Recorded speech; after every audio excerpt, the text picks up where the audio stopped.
Vive l'empereur!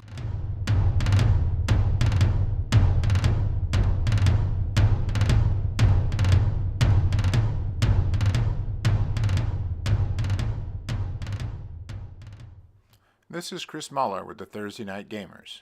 Aaron Tobel, Chuck Silverstein, and Kurt Marichley.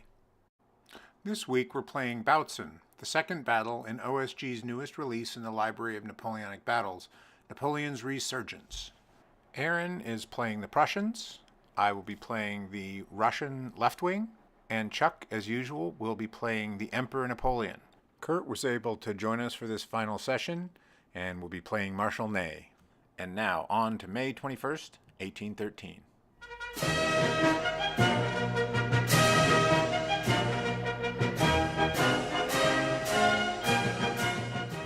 Kurt marches Ney's forces rapidly east, testing the limits of the thinly stretched coalition lines and threatening the Prussian supply source. Meanwhile, Chuck continues to grind forward with his Wall of Death, a line 7 hexes long, each hex containing 16 to 20 points of French infantry. These forces surround and eliminate 10 strength points of Russian Guard artillery entrenched on the hills east of Niederkine. Meanwhile, in the swampy ground south of Jenkwitz, 4 additional strength points of Russian guns are abandoned by their crews when forced to retreat across a stream.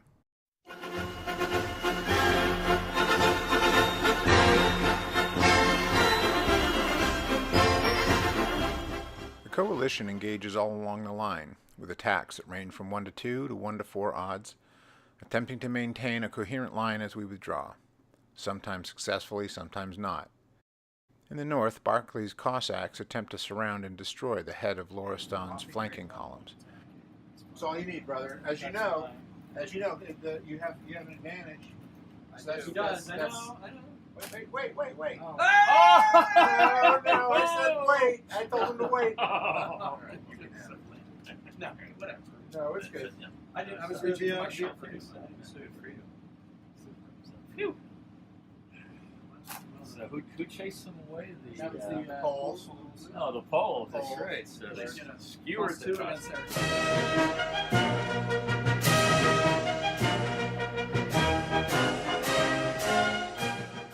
The French strategy for this session was to pin as much of the Allied line down as possible to prevent any organized withdrawal or redeployment to respond to the pressure in the center.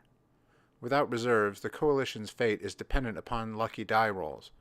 2 and 3 hex retreats are the most desirable results for the coalition, since the French can't follow up and re-engage the withdrawing units.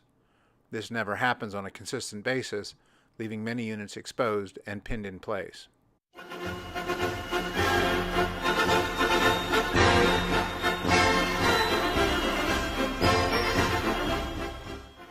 The Allied 2 p.m. turn continues the pattern of local counterattacks in the north, with attempts at orderly withdrawals all along the line. An example of the hit-and-miss nature of this sort of fighting withdrawal occurs outside of Jenkwitz, as the Russian 5th Corps contends with the French Wall of Death. In the confused fighting in the north, Blücher's 1st Corps attempts to surround and destroy an Italian division from 4th Corps near Prytitz. So, Raevsky attacking Mortier at 1 to 3. Yep, exactly. He could still push him out. And yes, he is. They are. See, look at that. I told you. Roll for Mortier. 17, Oh yeah! 17. Come on! Roll Take for out Mortier. the card. That's Roll the for first, Mortier. This could be. excitement I've seen from Chris. Oh. Oh, not even close. the guard did recule. Do you want advance? And here is 9, 10, 11. 11 18. to Just 11 to 15. And 6. There are 2 for the There are cavalry. 2 for up. Excuse me. Let's see if we can nip that corps commander. Ooh, Nope. another 2. Just some. 1. The ramifications of this sort of chaotic withdrawal will pay dividends next turn. Raevsky's stand against the Imperial Guard, combined with Golitzin's 2-hex withdrawal, will result in the surrounding and destruction of Raevsky's entire corps in an exchange with the Imperial Guard. 14 more strength points of Russians lost, along with 7 strength points of Imperials. Meanwhile, Blücher attempts to punish the French 4th Corps around Prytitz with a local counterattack against its 15th Division. Unfortunately for Blücher, the unit guarding the stream on 15th Division's flank is Belaire's powerful brigade, and Yego's men are unable to throw it back. I thought They're Oh, 7 to 8? yeah, 7 to 8. Oh, sorry, yeah. Yeah, you're So that's- 12. I thought stream is a 12, half, yeah. so it's just Yeah. No, 5. No, it's Oh, yeah, sorry, AR2. AR2. AR2. So, With 2 points bombarding this guy. okay. 2, whatever's in there. 2 to 1, 2 to 1. Could be in it. My number's No, 3. 3. DR. Okay. DR, so it looks like I'll just have to displace.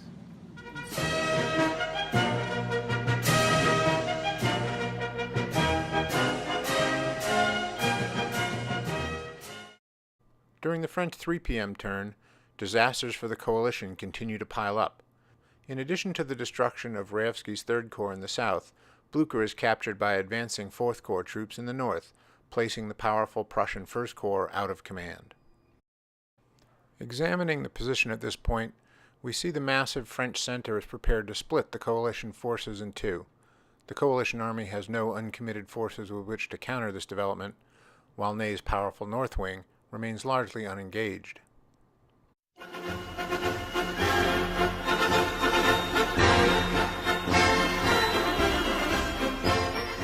In the final turn of the game, it becomes clear that the coalition army has lost its ability to contest the field, even locally, and is no longer a coherent force. It is broken into isolated fights, each part of the army struggling to survive and withdraw as best it can. Guns, 8, firing there. We can't fire your attack. Well, you know what I mean. Okay. It's 8. Okay, it's 8 to 14. Yep. Yeah, 1 to 2. Looking for a big 6. So I can just go back 1. Let's see if Windsor, they may be going back, but nope, he gets away. And here, Constantine, 1 to 1.5. Yep, The gates. So great shot. that's right. Now. Let's see here.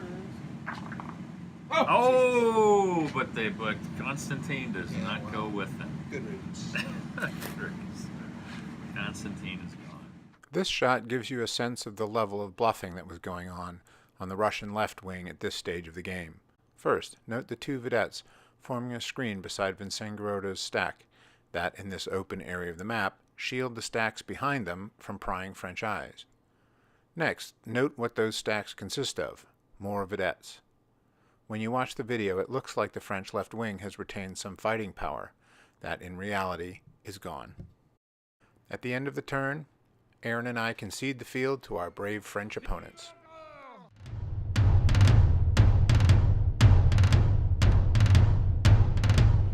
We hand you our sword. And I say, oh, you are a worthy opponent. You may keep your swords. Oh, I appreciate it. That's right. You It's may been in keep the your family sword. for many years. Examining the battlefield at the 3 p.m. mark, we can see a fairly historically accurate picture has developed. The French attack has coalesced into 2 deep wedges. The first, fully formed into 10 or so divisional stacks, drives inexorably east out of Bautzen. The second, still collecting itself in the north, is still more than sufficient to prevent the Prussians from escaping south.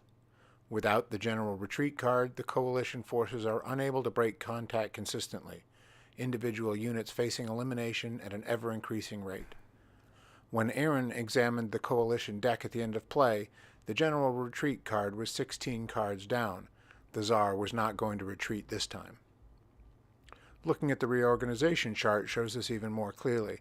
In all of the years we've been playing these games, we've never seen this kind of asymmetrical disintegration of an army. At the end of 7 sessions, both Aaron and I are left to wonder what we could have done differently to have prevented such a catastrophe. Honestly, we don't have any answers. Between the length of the battlefield, the placement of the supply sources, and the ground countering both coalition advantages of cavalry and artillery, it seems like a day and a place that the army should never have fought. None of this should detract from Chuck's excellent play as Napoleon. After his experience at Lutzen, he was very careful in this battle not to expose his forces to concentrated artillery fire.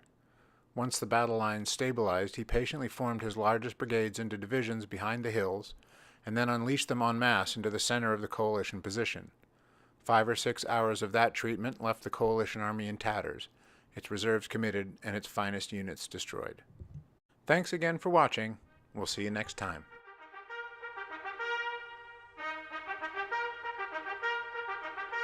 Vive l'empereur!